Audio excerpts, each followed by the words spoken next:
তুমি তো নবী মানো, তুমি কোরআন মানো, হাদিস মানো। আজকে হিন্দুদের বুঝানো দরকার, মুশরিকদের বুঝানো দরকার, ইহুদি খ্রিস্টানকে বুঝানো দরকার নবীকে, নবীরে চিনো, নবীর আদর্শ মানো। তোমাকে বুঝানো লাগবে কেন? তুমি তো আমার আল্লাহরই গোলাম। তোমার আল্লাহ আমার আল্লাহ তো একজনই, তোমার নবী আমার নবী তো এক, তোমার কোরআন আমার কোরআন তো একটাই, তোমার ধর্ম আমার ধর্ম তো একই ধর্ম, তোমার কাবা আমার কাবা তো একই কাবা। তোমাকে আমি বলতে হবে কেন দাড়ি রাখো? তোমাকে বলতে হবে কেন নামাজ পড়ো? আসলে তোমার মধ্যে মজা ঢুকে নাই, যে কারণে আমি টুপি খুলতে চাই না, তুমি টুপি দিতে চাও না। আমি দাড়ি কাটতে চাই না, তুমি দাড়ি রাখতে চাও না। আমি মসজিদের বাইরে থাকতে চাই না, তুমি ভেতরে ঢুকতে চাও না। আমি পর্দা করতে চাই, তুমি পর্দার বাইরে থাকতে চাও। কারণ তুমি দুনিয়ায় মজা পাইছো। আল্লাহ পাক বলেন সাবধান, মান কানা ইউরিদুল হায়াতাদ দুনিয়া ওয়া জিনাতাহা, যারা ইচ্ছা করে দুনিয়ার সৌন্দর্য আমার আপন হয়ে যাক, আল্লাহ তাকে দুনিয়ায় দিয়ে দেয়, তার কিন্তু পরিণামে আমল বরবাদ, এবং কিয়ামতের ময়দানে আল্লাহ তাকে গ্রেফতার করে ফেলবেন। এরে নবীর আশিক ও আল্লাহর গোলাম, মুহাব্বত আর ভালোবাসা যার অন্তরে একবার দ্বীনের মুহাব্বত, সুন্নতের মুহাব্বত একবার প্রবেশ করবে, ওই বান্দাকে আর সুন্নত থেকে আলাদা করা যাবে না, বয়ান করা লাগবে না। এরে নবীর আশিক, এত বয়ানের পরেও কেন তুমি ইবাদত করতে চাও না? আসলে তোমার ইবাদতে মজা লাগে নাই। আমি নামাজ পড়তে মজা পাই, তুমি নামাজ না পড়লে বড় মজা লাগে। আমি দাড়ি রাখলে মজা পাই, তুমি দাড়ি না রাখলে বড় মজা পাও। কারণটা কি?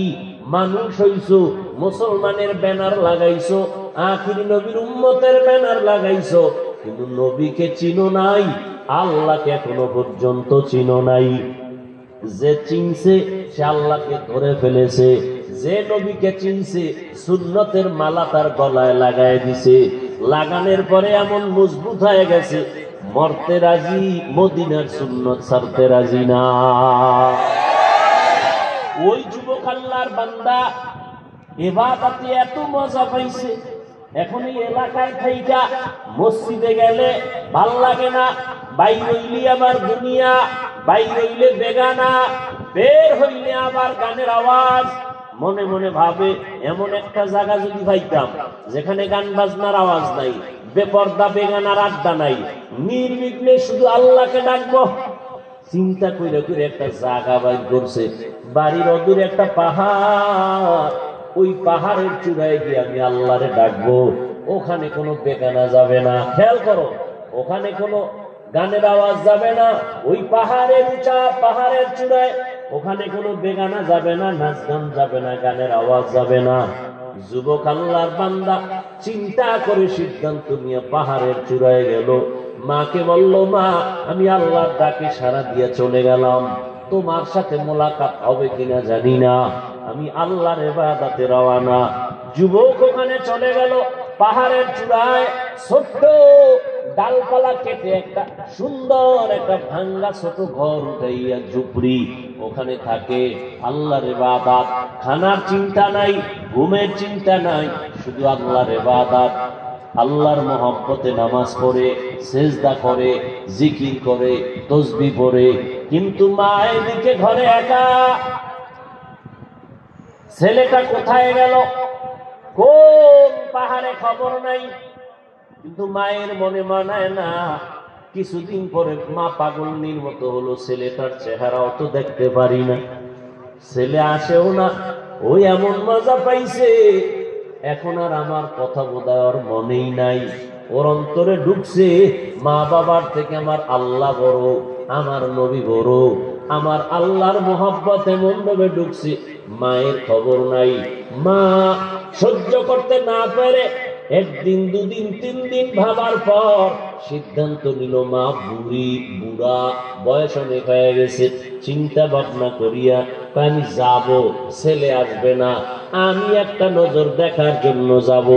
মা সূর্য যখন একটু উপরে উঠে গেল, প্রচন্ড রোদের তাপ, ঠিক এই সময় মা বের হলো সন্তানকে দেখার জন্য।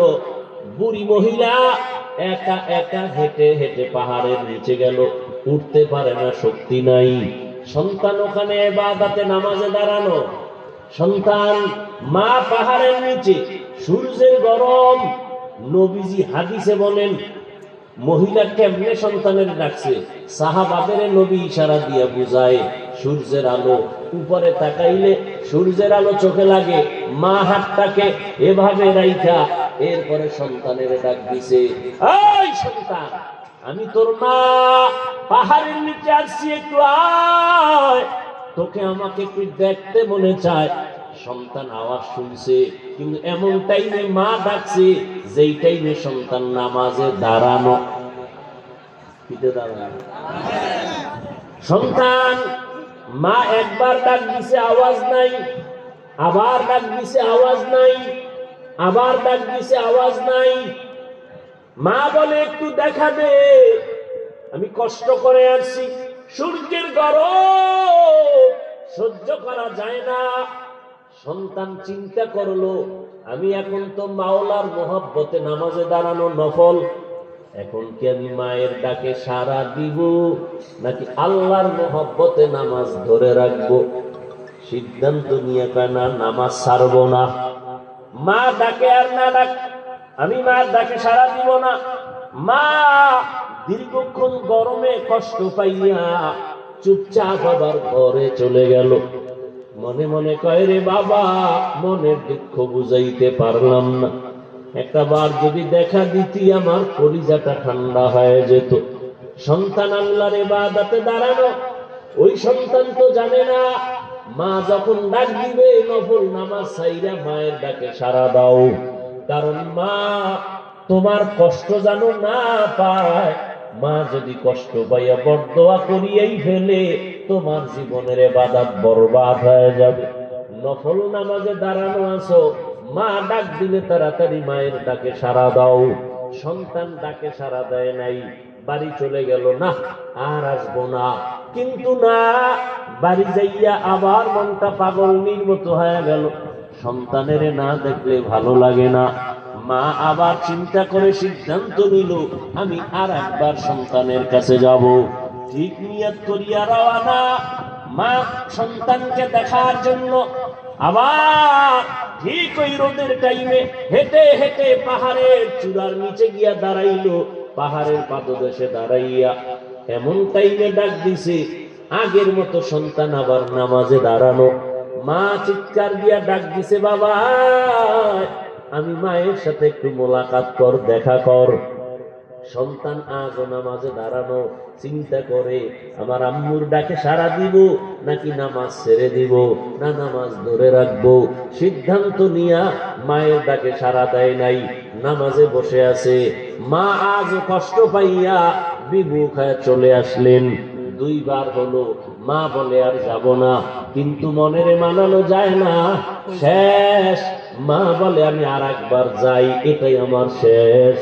মা তৃতীয় দিন আর একবার রওনা, এবার গিয়া ডাকে, শেষবার আসছি বাবা, আমাকে কি দেখা দেও। সন্তান সাড়া দেয় না।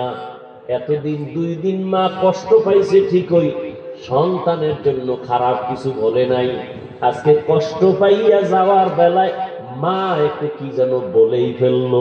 মা ডাক দিয়া, আল্লাহ, ও আসমানের মালিক, আমার সন্তান আমার কষ্ট বুঝলো না, ডাকে সাড়া দিল না, তোমার কাছে আমার একটু বিচার।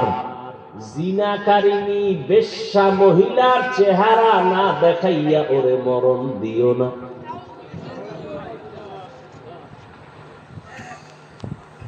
ওইটা তার কাছে অনেক বড় বরদোয়া। যদি কিন্তু জিনা করাইয়া মরণ দিও তো আরো মারাত্মক। হালকা কইছে, জিনাকারিনী বেশ্যা মহিলার শুধু চেহারাটা দেখায় দিও, বাস এটা ওর জন্য জীবনের বড় ক্ষতির কারণ হবে।